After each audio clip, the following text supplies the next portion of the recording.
esta segunda parte del proceso de metabolismo en las plantas, miraremos lo correspondiente a la respiración celular. El metabolismo, como hemos mencionado, está dividido en dos grandes partes, lo que es el anabolismo y el catabolismo. El significado es ana, es hacia adentro, o sea, la energía cuando ingresa a un ser vivo, en este caso al vegetal, y el catabolismo cuando es degradado para convertirlo en energía biológica. Entonces, la primera parte corresponde a el anabolismo, básicamente en plantas es el proceso de fotosíntesis, y la segunda parte corresponde al catabolismo, que es la degradación del alimento que es elaborado en la primera parte para transformarlo en energía biológica. Ese proceso es el proceso llamado la respiración celular. Entonces aquí tocaremos ese tema de la respiración celular correspondiente a la degradación de los alimentos, o sea, la transformación de la energía química que fue transformada del sol en el primer proceso, lo vimos, que es el proceso de fotosíntesis. En este segundo es degradar la energía, el alimento, para convertirlo en energía biológica. Es decir, respiración celular concierne a la producción de energía biológica. Ese será nuestro tema en estos minutos. Así que miraremos el proceso de la respiración celular. Toquemos rápidamente un breve esbozo, un repaso de lo que es el metabolismo en los seres vivos, enfocado en este caso a las plantas.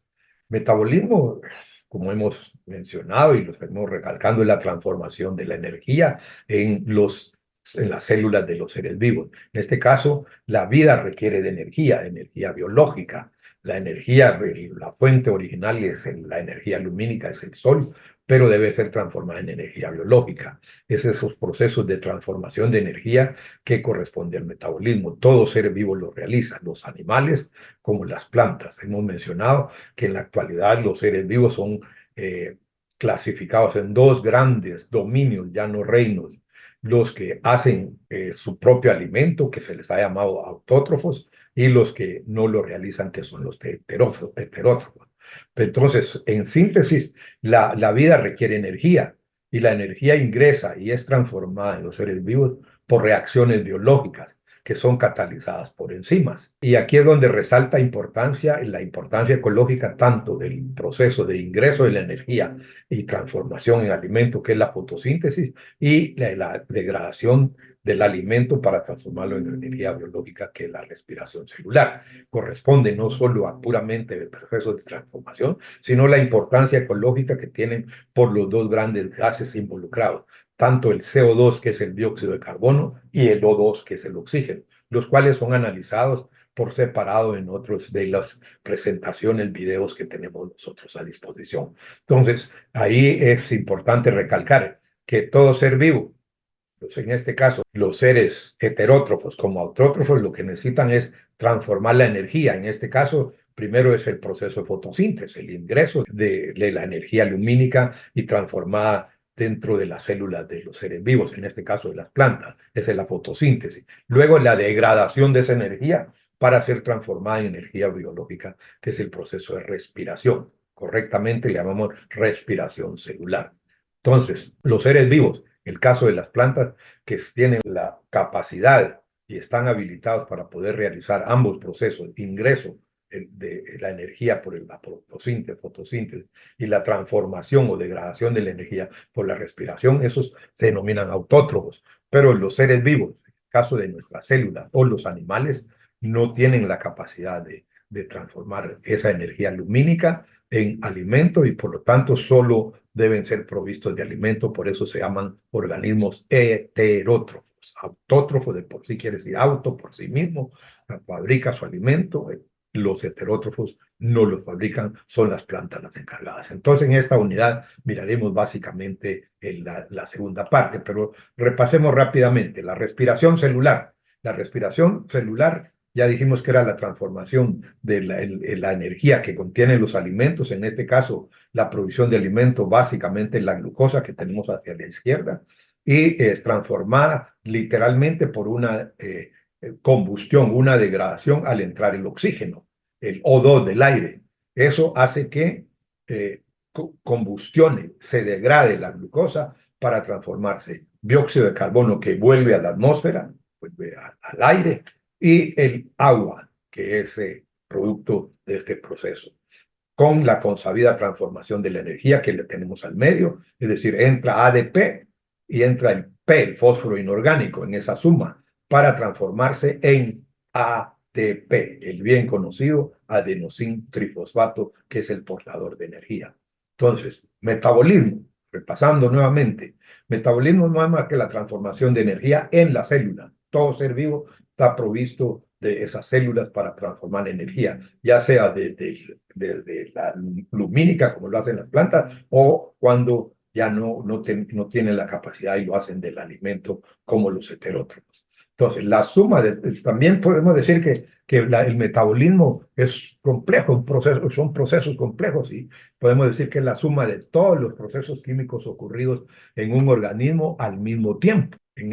Esa transformación es lo que llamamos también así más esbozado metabolismo. Esto es complejo, lo representamos en esta figura donde cada puntito prácticamente nos está representando a una transformación de energía, o sea, una reacción, y son miles de transformaciones que ocurren a la vez. También se refiere al manejo de recursos materiales y energéticos dentro de la célula, tanto lo que estamos hablando, alimentos, moléculas que pueden ser portadoras de energía. Entonces, pueden degradarse moléculas grandes a más pequeñas, eso es una parte del metabolismo, o a la vez construir moléculas más grandes a partir de componentes más pequeños. Eso en sí entonces es metabolismo, para ir entrando en materia. Entonces, en este sentido, tenemos rutas anabólicas, denominadas biosintéticas, o sea, hacia adentro, síntesis. En este caso, una serie de reacciones y básicamente vamos a ver qué es el proceso de la fotosíntesis en las plantas. Esas rutas consumen energía para construir moléculas más grandes, complicadas a partir de otras más simples. La polimerización, ya lo dijimos, y básicamente en las plantas la fotosíntesis, donde el dióxido de carbono con el agua a través de la energía lumínica es unida para transformarse en alimento. Ese C6H12O6 es el primer paso que tenemos del alimento, que es la consabida glucosa, liberando obviamente oxígeno. Dióxido de carbono, una molécula baja en energía, hacia la izquierda lo tenemos, es convertida en carbohidratos, una molécula altamente energetizada, con alta energía. Esa es la ruta biosintética. Las rutas catabólicas, al contrario, lo que hacen es degradar esa energía. Básicamente tenemos el proceso de respiración celular. O sea que rutas que liberan energía al degradar moléculas complejas en compuestos más simples. La respiración celular, básicamente. Aquí a la izquierda tenemos la glucosa, C6H12O6, altamente energetizada, una molécula con alta energía. Es combustional, literalmente, con la entrada del CO2, quiero decir, el 6O2, el oxígeno, para producir dióxido de carbono que vuelve a la atmósfera y agua, pero liberando o transformando esa energía que estaba almacenada en la glucosa para transformarla en la energía celular, que es el ATP. Volvemos a decirlo, el carbohidrato a la izquierda, la glucosa, una molécula alta en energía, es digerido, combustionable, llamamos también, en dióxido de carbono, una molécula baja en energía. Las células usan la energía liberada para hacer ATP. Esa energía la capturan y la transforman en ATP. Entonces, metabolismo. Metabolismo implica reacciones en la célula, básicamente, una serie de reacciones. Y están dos grandes ramales del metabolismo. El catabolismo, repetimos, recalcamos, que es energía liberada, o sea, moléculas grandes degradadas o partidas a más pequeñas. Y el anabolismo es, llamémosle la inverso, energía requerida para construir moléculas, sintetizar moléculas, es decir, moléculas pequeñas son transformadas en moléculas más grandes. De ahí viene un concepto de anabolismo, muy consabido es los famosos esteroides anabólicos, que en el deporte son prohibidos, porque prácticamente si se si alguien puede construir o elaborar, y sí, de hecho se puede, estos son prohibidos porque contienen gran cantidad de energía ya capturada y por lo tanto catapultan la síntesis de proteínas en las células. Y esto origina que aceleran la construcción de tejido, especialmente el tejido muscular prácticamente en los humanos o seres vivos que nosotros conocemos. Por eso es que lo recalcamos aquí y lo poníamos de ejemplo que son prohibidos, anabólicos, de anabolismo hacia adentro. Entonces las reacciones, dijimos endergónicas, endo quiere decir hacia adentro, requieren energía, energía entra y toman energía, esas reacciones. Las exergónicas, al contrario, exo quiere decir hacia afuera, energía es producida, energía ya existe y la energía ya, eso dan energía, es liberada, pero no perdida, sino transformada en otro tipo de energía. Esas son las reacciones endergónicas. Pongámoslo aquí sencillo en esta figura. En esta figura vemos hacia la izquierda reactantes de baja energía, A y B. Los hacemos reaccionar literalmente introduciéndoles, metiéndoles energía. Y al introducirles energía, al meterles energía, se transforman en productos de alta energía. Por eso es que C y D ya tienen ese colorcito anaranjado, rojizo, señalando que son ya altamente energetizados, conteniendo alta energía. La energía, entonces, vamos tocando el concepto siempre de energía. Ya dijimos que prácticamente la vida necesita energía. La energía es transformada por los procesos metabólicos. Entonces, el ATP es el portador universal de la energía para la vida.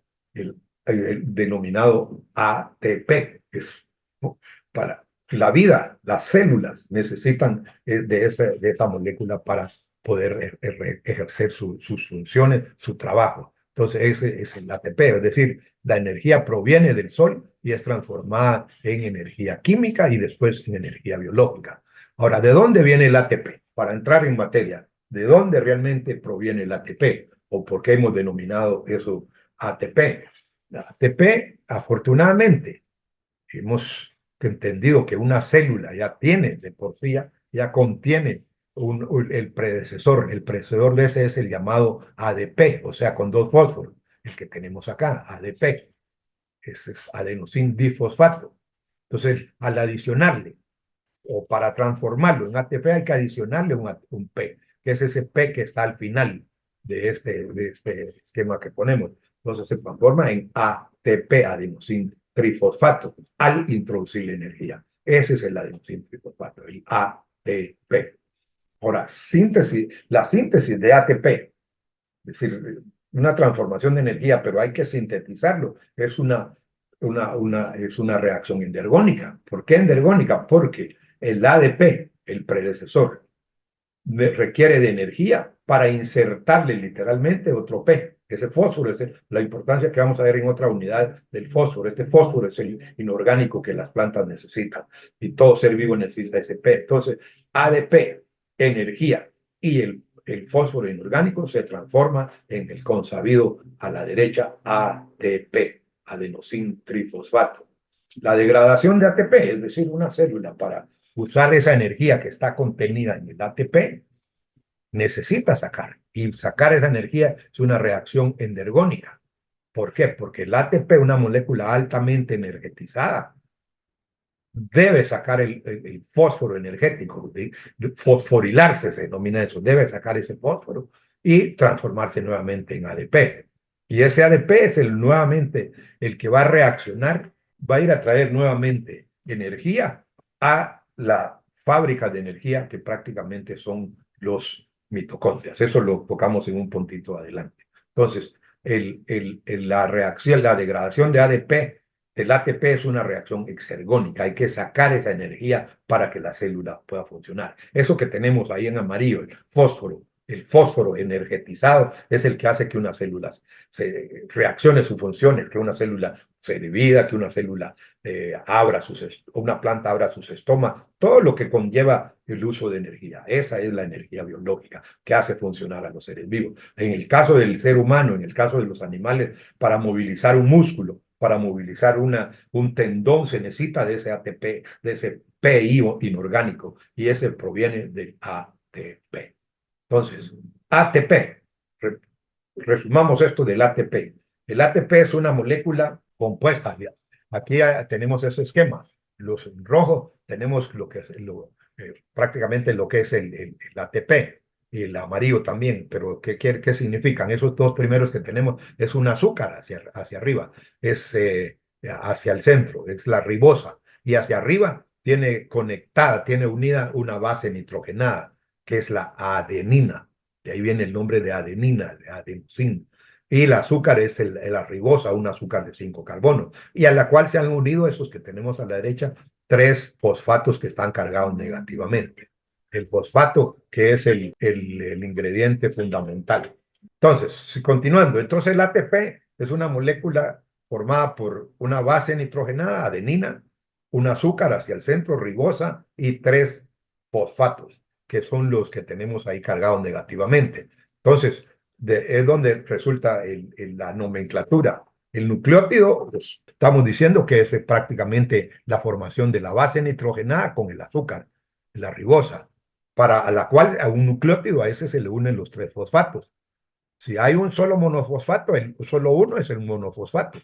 Si hay 2 es difosfato, y el 3 que tenemos hasta abajo, el esquema es ahí el nombre de adenosin trifosfato, o sea, un nucleótido con 3 grupos fosfatos unidos a la azúcar ribosa.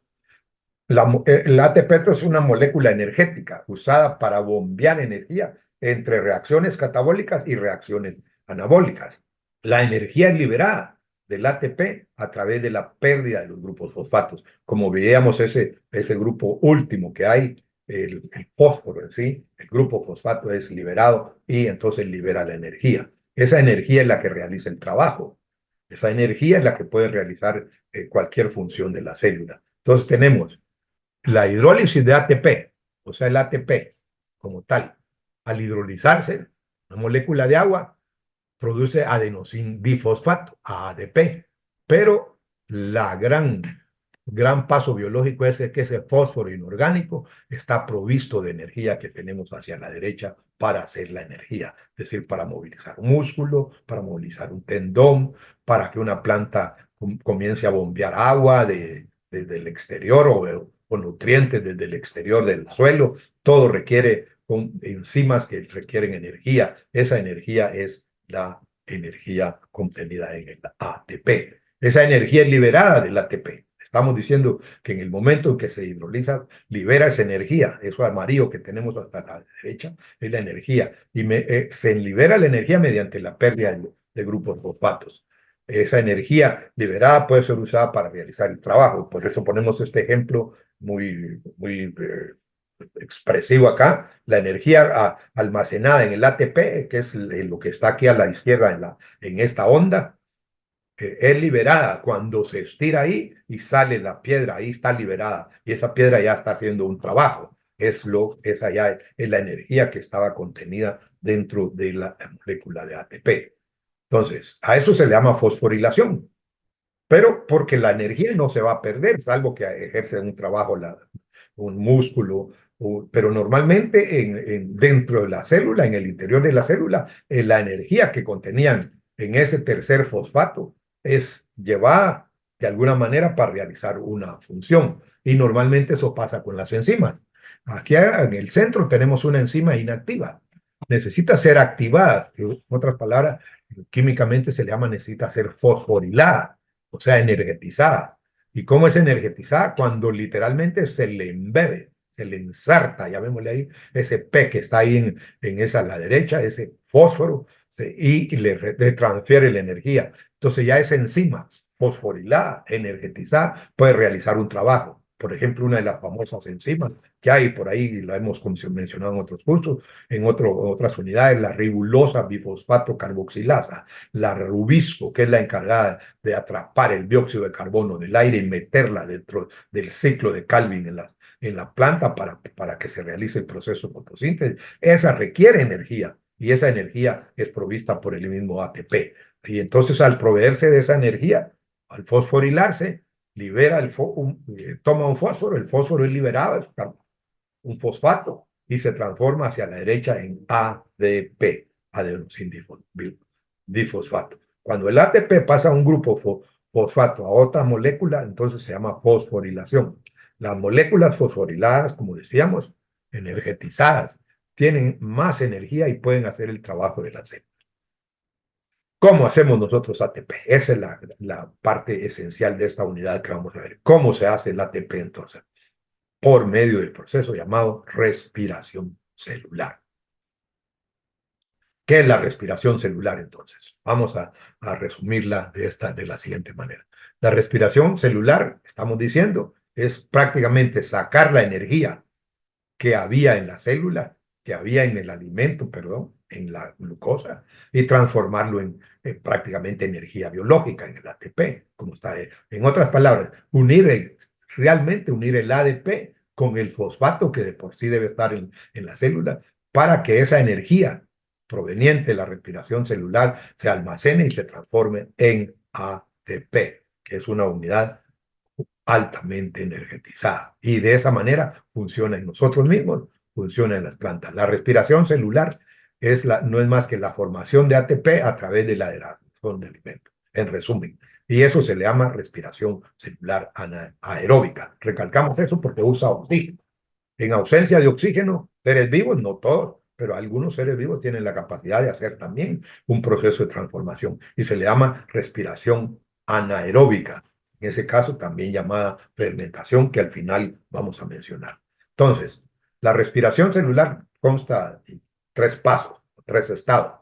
Los tres estados de la respiración celular aeróbica son, es decir, convertir la glucosa en energía conlleva una estructura primero, que toda célula está provista de eso. Nuestras células tienen las células de un invertebrado, un insecto, un vertebrado, un mamífero, lo que sea, lo tienen. Las plantas lo tienen también. Todo ser vivo tiene esta mitocondria, lo que se ha llamado organismos eucarióticos, ya con células verdaderas.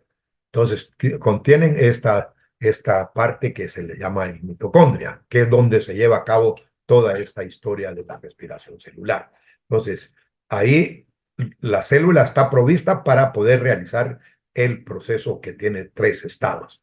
Esos tres estados de la respiración celular aeróbica son los siguientes, tres fases o estados: glicólisis, que se lleva a cabo en el citosol. A la izquierda tenemos el citosol, es esa parte rosadita, rosada de la célula. Aquí está el esquema de toda una célula. En el interior está el mitocondria, que son las dos partes que vamos a involucrar en esto. Entonces, el citosol es eso rosadito, es también llamado citoplasma de una célula. Ahí se lleva a cabo la glicólisis. El ciclo de Krebs, que es la segunda parte, la segunda fase, se lleva a cabo en la matriz del mitocondria. Ya estamos en el interior del mitocondria. Despuésito lo esbozamos bien dónde está, pero ya es en el mitocondria. Y la tercera, que se llama cadena transportadora de electrones, se lleva a cabo en la membrana interna del mitocondria. Entonces, son esas tres fases de la respiración celular. Tenemos cómo está estructurado mitocondria, porque el mitocondria es la estructura donde se lleva a cabo la mayor parte de la respiración celular, pero toda célula está provista de eso. Entonces, en el mitocondria tenemos las siguientes partes. Hacia la derecha lo vemos, arriba está el esquema y abajo está cómo se mira realmente bajo el microscopio. Ya con un aumento de unas mil partes se puede ver eso que está aquí abajo. Eso rojito es el puro mitocondria dentro de la célula. Pero de ahí se deduce que tiene las siguientes partes. La primera, la más externa, obviamente, es la membrana externa. Pero hacia el interior hay una membrana interna que se plega. Eso se le llama crestas. Eso que en el esquema está ahí y abajo en la foto también se ve, se le llama crestas. Ahí tiene la membrana interna. Y en el interior prácticamente está una partecita líquida, clara, que se le llama la matriz. Entonces son las partes involucradas. Entonces, es un organelo con doble membrana, lo decíamos, interna y externa. El ciclo de Krebs, en la segunda parte, en la segunda fase de la respiración, se lleva a cabo en la matriz del mitocondrio. Es el espacio bordeado por la membrana interna, ahí está señalado. Y la cadena del transporte de electrones se ubica a través de la membrana interna. Ese es el espacio entre la matriz y el espacio intermembranal. Entonces, ahí están aquí se lleva a cabo la mayor producción de ATP. Me animo a decir, un 95% de la producción de ATP se lleva a cabo aquí, porque hay otros organelos involucrados en formar ATP, pero ese ya es más local. Entonces aquí está la transformación de energía en ATP. Primera fase, la glicólisis. Ya dijimos que la glicólisis realmente no es en el mitocondria, es en el exterior, en el citosolo, citoplasma de la célula. Se lleva a cabo en el citoplasma de la célula, dijimos. Cada molécula, en resumen aquí, no vamos a complicar toda esta parte química. Si alguien quiere profundizarlo, por ahí puede en algún momento entrar a su clínica, pero lo vamos a ver así esbozado para un entendimiento mejor. Cada molécula de glucosa se convertía en dos moléculas de ácido pirúvico, o también llamado piruvato. Requiere energía y libera energía. Y es decir, requiere porque hay enzimas actuando ahí, pero también ya comienza a liberar energía. Y hay una producción neta de energía de 2 ATP y 2 NADH. Explicamos despuesito de qué se refiere esto de los NADH. Las enzimas, ya dijimos, ayudan en toda la ruta de el proceso que se llama la glicólisis. De hecho, glicólisis quiere decir glico, viene de la glucosa, isis, partición, o sea, no es más que la partición de la glucosa. Y lo señalamos aquí. Vamos a poner estas flechitas. Lo primero que hay aquí, a la izquierda, señalamos en el esquema, la entrada requiere de ATP. Se requieren 2 ATP y obviamente sale 2 ADP. Se requiere también, y hay la producción, por eso lo pusimos en azul, de 2 ATP hacia arriba en uno de los ácidos pirúvicos y 2 hacia abajo en el otro ácido pirúvico. No olvidemos que de una glucosa salen 2 ácidos pirúvicos, por eso están las esferitas esas negras representando el ácido pirúvico o piruvato, de 3 arriba y 3 abajo. Entonces se producen 2 ATP arriba y 2 abajo, son 4 en total, y se consumieron 2 que están en rojo, por eso decimos que la producción neta es de 2, 4 menos 2, 2 ATP. Pero también esto es importante para la otra fase, el NADH, se le llama nicotinamida. Esa nicotinamida es otra molécula involucrada en la parte de transformación de energía. Entonces hay una producción de un NADH arriba y otro NADH abajo, que es en el otro pirúvico. Por eso se forman dos NADH. El ciclo de Krebs, la segunda fase. La segunda fase ya se lleva a cabo dentro del mitocondrio. Esta se lleva a cabo, ya dijimos, en el interior del mitocondrio. Y aquí no es más que tomar un ácido pirúvico, un piruvato que lo enmarcamos ahí y transformarlo en oxidarlo, pues, y convertirlo en dióxido de carbono. Debe salir el dióxido. Eso es el ácido, el ciclo de Krebs. Cada molécula de piruvato es completamente oxidada y convertida en dióxido de carbono, que lo señalamos aquí. Esto en verde, está saliendo el dióxido, dos dióxidos. Aquí están saliendo por cada molécula de ácido pirúvico. Aquí cada molécula de ácido pirúvico nos está produciendo 3 dióxidos de carbono. Están ahí los 3 dióxidos de carbono. Y son 2 piruvatos, entonces se producen un total de 6 dióxidos de carbono. La energía liberada de estas reacciones resulta en la formación de una molécula de ATP y 3 moléculas de NADH. ¿De dónde sale? Es decir, aquí al final tenemos una molécula de ATP por cada ácido pirúvico y 3 moléculas de NADH. El NADH, dijimos, uno aquí, otro aquí y otro al final aquí. O sea, por cada piruvato se produce un ATP y 3 NADH. En total, entonces, colectivamente, 2 ATP, que son 2 ácidos pirúvicos, 2 ATP y 6 NADH son hechos a partir de los piruvatos. NADH será usado en la cadena del transporte de electrones. Tengamos presente que el NADH es portador de energía, pero para ser usado en la tercera fase, que es el transporte de electrones. Entonces, pasemos a la tercera, cadena transportadora de electrones. Es aquí donde se produce la mayor cantidad de ATP. Esa usa el NADH. Esta cadena usa el NADH, o sea, durante el transporte de electrones en la cadena, es transporte de electrones, van siendo jalados los electrones para pasar en la cadena. El protón, o sea, el H es movido en contra de un gradiente. La energía necesaria para ello es provista por los electrones acarreados por el NADH. El NADH está cargada de energía, entonces pasa a esos protones movido por esa gradiente. ¿Cómo es que el NAD más está oxidado? Está sediento de electrones, entonces toma los electrones que provenían de la primera fase de lo que es el ciclo que la glicólisis, entonces se transforma ahí. Al reducirse, se transforma en NADH. La derecha oxidado, NAD. Toma los electrones y hacia la izquierda, al reducirse con los electrones, se transforma en NADH. Colectivamente se le ha llamado NADH más H más, pero para evitar confusiones ya no tomamos en cuenta ese H más y sencillamente decimos NADH como la molécula reducida. Ese nicotinamida es lo que decíamos que se llama el NADH.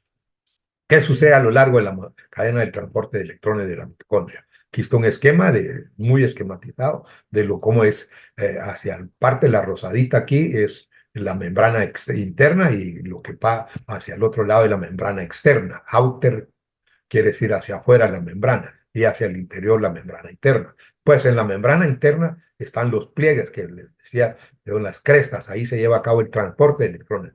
El ciclo de Krebs que lo tenemos hacia abajo estaba en el interior, que es en lo que dijimos la matriz, allá hacia la derecha señalamos matriz. Ahí se produjo una parte de ATP, pero ahí se produjeron los NADH, que son llevados a la cadena de transporte de electrones.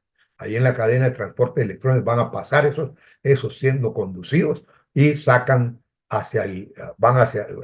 hacia el exterior los protones. Es importante entender que esos protones, dice que la pérdida de electrones del NADH resulta en la adición de energía a la bomba de proteínas en la membrana, resultando en un H más. Esos son los que tenemos a través de esa partecita, esas esferitas verdes, están siendo movidos del interior hacia el exterior de la membrana interna. Entonces, esto sucede muchas veces creando un desbalance, o sea, un gradiente de H. Todos los H fueron expulsados hacia el exterior y se crea un desbalanceado, de tal manera que eso obliga a que estos H están tratando de ingresar nuevamente al interior. El oxígeno jala los electrones para mantenerlos moviéndose. Ese O2 que está al extremo de la cadena transportadora jala literalmente los electrones. Entonces, ¿qué sucede? Siguiendo con esto. Entonces, los electrones, el ATP se produce como consecuencia de que los iones H, que dijimos que fueron expulsados hacia el exterior, esos son metidos de regreso dentro de la matriz de mitocondria por una proteína diferente. Esa proteína se le ha llamado una ATPasa, una proteína que a su vez necesita energía. Entonces esa proteína ATPasa sintetasa le llamamos nosotros, mete a los protones a través de esa bomba, que es esto último que hay a la izquierda, esa verdecito como semejando una especie de guante ahí. De eso obliga a que ingresen los protones. Al ingresar esos protones, ahí va el punto. La energía liberada por la corriente de H es usada por esta enzima para hacer ATP. Por eso se llama ATP sintetiza, semejante a una corriente de agua en un riachuelo al ser usada por las aspas de un molino. Es decir, esto obliga a que al estar dando vuelta, eso que tenemos ahí, ADP más P, nos va a originar ATP. Pero eso es como una hélice de un molino dando vuelta al ser obligada por la corriente de protones de regreso en esa bomba. Y esto obliga a que al estar girando esté consumiendo ADP más P y produciendo ATP. Últimamente, la respiración celular produce aproximadamente 36 moléculas de ATP, por cada molécula individual de glucosa. Este es donde se produce la mayor cantidad de ATP. Y aquí un resumen, entonces, recordando que la glucosa que tenemos hacia abajo, esa glucosa fue prácticamente al proceso degradado y se forman los ATP comencemos en la izquierda, glucosa, nos produce 2 ATP, la glicólisis se llama. Entonces el ácido pirúvico, que son 2 porque tiene 3 moléculas y la glucosa tiene 6, es metido al interior. Se olvidaba un proceso importante, que hay una enzima cofactor se le llama ese, que obliga a que el ATP, que quiero decir que el piruvato, ácido pirúvico, que tiene 3 carbonos, pierda uno, porque si no, no cabe, le llamo yo así, no entra al ciclo de Krebs, porque ahí solo se aceptan de dos. Entonces, literalmente le vuela uno, le quita un carbono, un carbono y se transforma en dióxido de carbono. Y por eso queda una molécula que es la que después bioquímicamente se le ha llamado acetil-CoA, acetilcoenzima A. Y esa sí entra al ciclo de Krebs. En el ciclo de Krebs, entonces ingresa para darle vuelta al ciclo. Ese ciclo al dar vuelta está consumiendo, literalmente, está sacando esa energía que llevaban para transformarlos en lo que ya dijimos, ATP y NADH. Ese NADH que sale allá hacia abajito a la derecha es después llevado al transporte de electrones. Es al ser llevado al transportador de electrones, obliga a que se forme aquel gradiente de protones, ingresan nuevamente y le da vuelta a ese molino, llamémosle a esas aspas, para transformar ADP más P. A la derecha sale muchos ATP. Entonces, los pasos de la respiración celular, para resumir, así resumido, son tres. El primero de ellos está aquí, la glicólisis. Glicólisis, en resumen, la glucosa se parte en dos piruvatos y produce un poquito de ATP, pero produce NADH que sale eso ahí hacia arriba. Hay una reacción transicional, ¿cuál? Tomar el piruvato que tiene 3 carbonos, quitarle uno, volarle uno, fraccionarle uno, sale como dióxido y se transforma en llamado acetil-CoA. Ese acetil-CoA ya entra a la segunda fase, que es la que estoy señalando aquí, la segunda que es el ciclo de Krebs. Ese ciclo de Krebs ya transforma, va a sacar el dióxido nuevamente, liberar dióxido de carbono y transformar un poquito de ATP. Ya dijimos que salían 2 ATP, pero básicamente se produce NADH y una que anteriormente se tomaba, que en la actualidad ya no se considera, que sencillamente NADH. Ese NADH del ciclo de Krebs y NADH de la glicólisis entran a la tercera parte que se le ha llamado el sistema de transporte de electrones o cadena transportadora de electrones, donde estos NADH con sus electrones que tienen obligan a que se sintetice el ATP. Y ya dijimos que es mucho ATP. Entonces, en resumen, ¿por qué necesitamos oxígeno? Hay que tenerlo presente.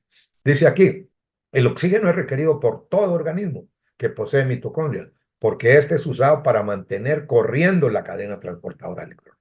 Al extremo lo tenemos ahí en estas flechitas azules que representan la cadena del transporte. El oxígeno está jalando, succionando literalmente a esos electrones que vienen en la cadena transportadora, porque si no, no va a girar aquella máquina que hay, aquella transformadora de ATP. Entonces, ahí al jalar eso, agua, O2, quiero decir, al jalar O2 más los protones, que son H más, entonces se forma agua.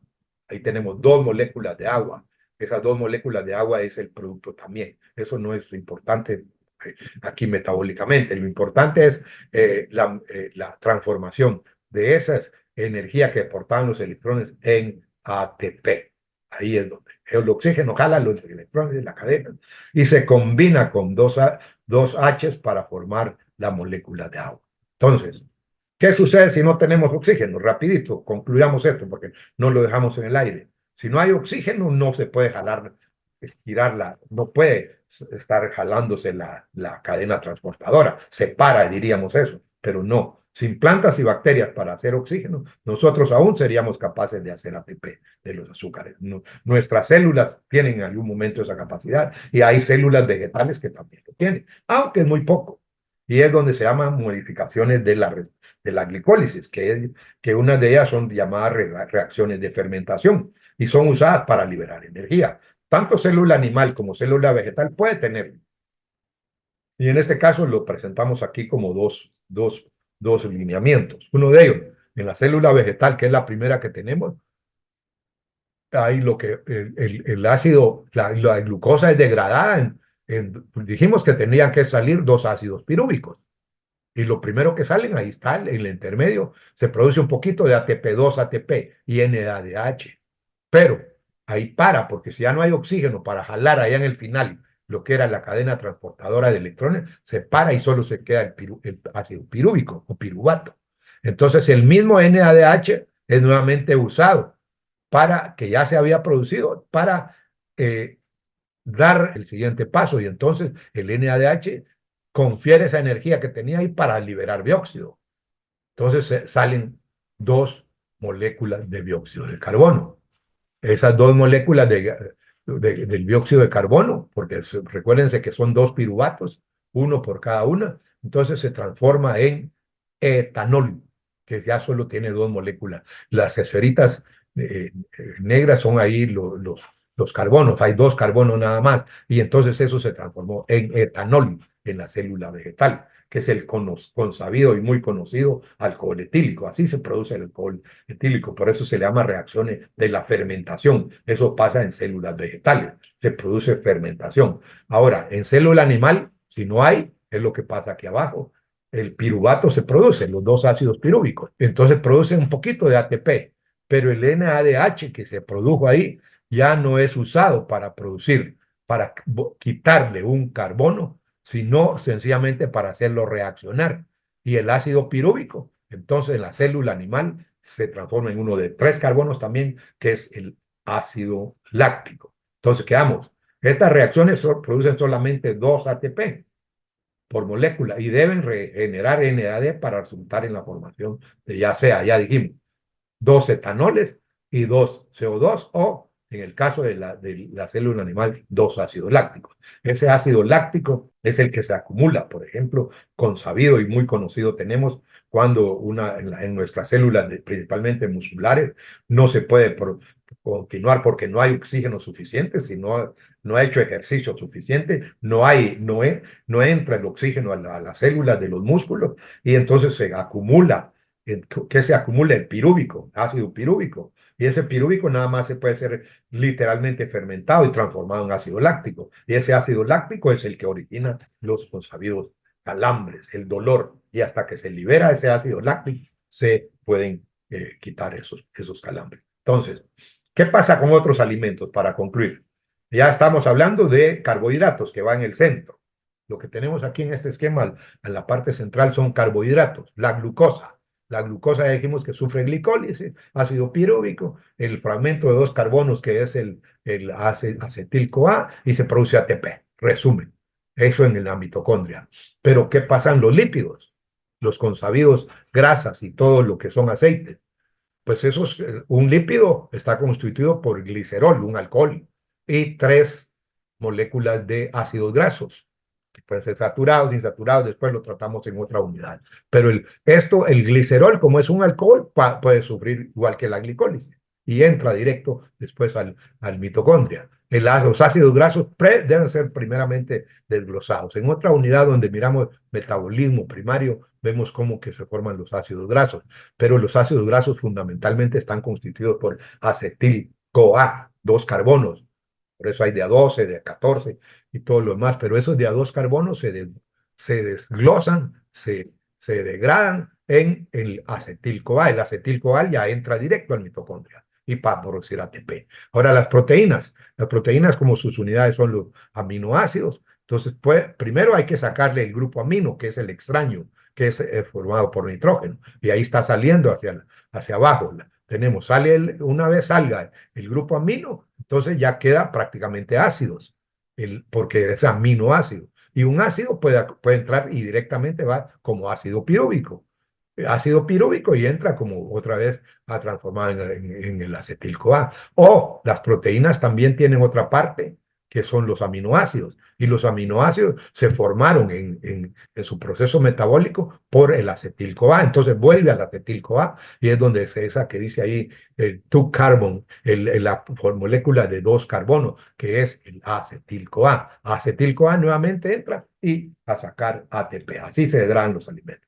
Y ya dijimos que las proteínas, carbohidratos y lípidos pueden entonces todos ser utilizados para energía siguiendo la hidrólisis. Los aminoácidos son convertidos en compuestos intermedios, incluyendo ácido pirúvico, moléculas de 2 y moléculas de 4 carbonos. Los carbohidratos entran ya dijimos, directamente por glicólisis, y los componentes de los lípidos, que son el glicerol, entra como el ácido pirúvico, y los ácidos grasos entran como la molécula bicarbonada, o sea, la de acetil-CoA. Ese es en sí el proceso de obtención. Entonces, resumimos, la respiración celular es el proceso de degradación de las moléculas que ya fueron formadas como alimento, dígase glucosa, o en este otro caso lípidos o proteínas, para literalmente extraer de ellas, sacar de ellas el final que hay aquí hacia la derecha, que es el ATP. Así concluimos entonces esta unidad, que es el proceso de la respiración celular, que lleva prácticamente la transformación de la energía que estaba en los alimentos, que ha ingresado de la energía lumínica, y ser transformada en energía biológica, o sea, el ATP.